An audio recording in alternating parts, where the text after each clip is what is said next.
اعوذ باللہ من الشیطان الرجیم، بسم اللہ الرحمن الرحیم۔ میں ہوں محفوظ احمد خٹک اور آپ دیکھ رہے ہیں میرا چینل ہاؤ ٹو۔ ایک مرتبہ کا ذکر ہے کہ حضرت داؤد علیہ السلام کے دور حکومت میں ایک بڑھیا کے ہاں 2 مسافر آئے اور کہنے لگے کہ ہمیں بھوک لگی ہے، اگر تمہارے پاس کانا ہے تو دے دو تاکہ ہم کھا کر اپنی بھوک مٹا سکیں، ہم اس کھانے کا معاوضہ ادا کریں گے۔ بڑھیا غریب تھی، بولی میرے پاس تھوڑی سی گندم ہے، میں پسوا کر لاتی ہوں، تم کچھ دیر انتظار کرو۔ جب بڑھیا آٹا لا رہی تھی تو رستے میں زوردار ہوا چلنا شروع ہوئی اور ہوا آٹا لے اڑی اور بڑھیا کے ہاتھ خالی رہ گئے۔ تب بڑھیا نے رونا شروع کیا۔ اتفاق کی بات ہے کہ رستے میں حضرت سلیمان علیہ السلام مل گئے۔ آپ علیہ السلام اس زمانے میں کم سن تھے۔ آپ علیہ السلام نے بڑھیا سے رونے کا سبب دریافت کیا تو وہ بولی میں گندم کا آٹا پسوا کر لا رہی تھی کہ اچانک ہوا چل پڑی اور آٹا اڑ گیا۔ آپ علیہ السلام نے فرمایا اس میں رونے کی کیا بات ہے بڑھیا، جا میرا باپ بادشاہ بھی ہے اور پیغمبر بھی، جا کر اس سے فریاد کر۔ بڑھیا یہ فریاد لے کر حضرت داؤد علیہ السلام کے پاس پہنچ گئی تو حضرت داؤد علیہ السلام نے فرمایا کہ بڑھیا ہوا تو اللہ کے حکم سے چلتی ہے، میں اس میں کیا کر سکتا ہوں، اگر کوئی انسان ظلم کرتا تو میں انصاف کرتا، اب تم ہی بتاؤ ہوا کے ساتھ کس طرح میں معاملہ کروں۔ پھر انہوں نے اپنے خادم سے کہا کہ اسے 2 بوری اناج دے دو اور بڑھیا کو روانہ کرو۔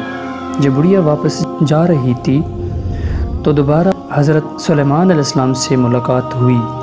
آپ نے تمام احوال بڑھیا سے دریافت کیے تو بڑھیا نے بتایا کہ میں 2 بوری اناج لے کے آئی ہوں۔ اس پر حضرت سلیمان علیہ السلام نے بڑھیا سے پھر کہا جاؤ واپس اور میرے باپ سے گزارش کرو کہ مجھے وہی آٹا چاہیے جو ہوا لے کر اڑ گئی تھی۔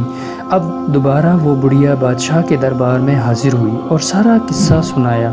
اس پر حضرت داؤد علیہ السلام نے پوچھا کہ تمہیں یہ بات کس نے سمجھا کر بھیجی ہے؟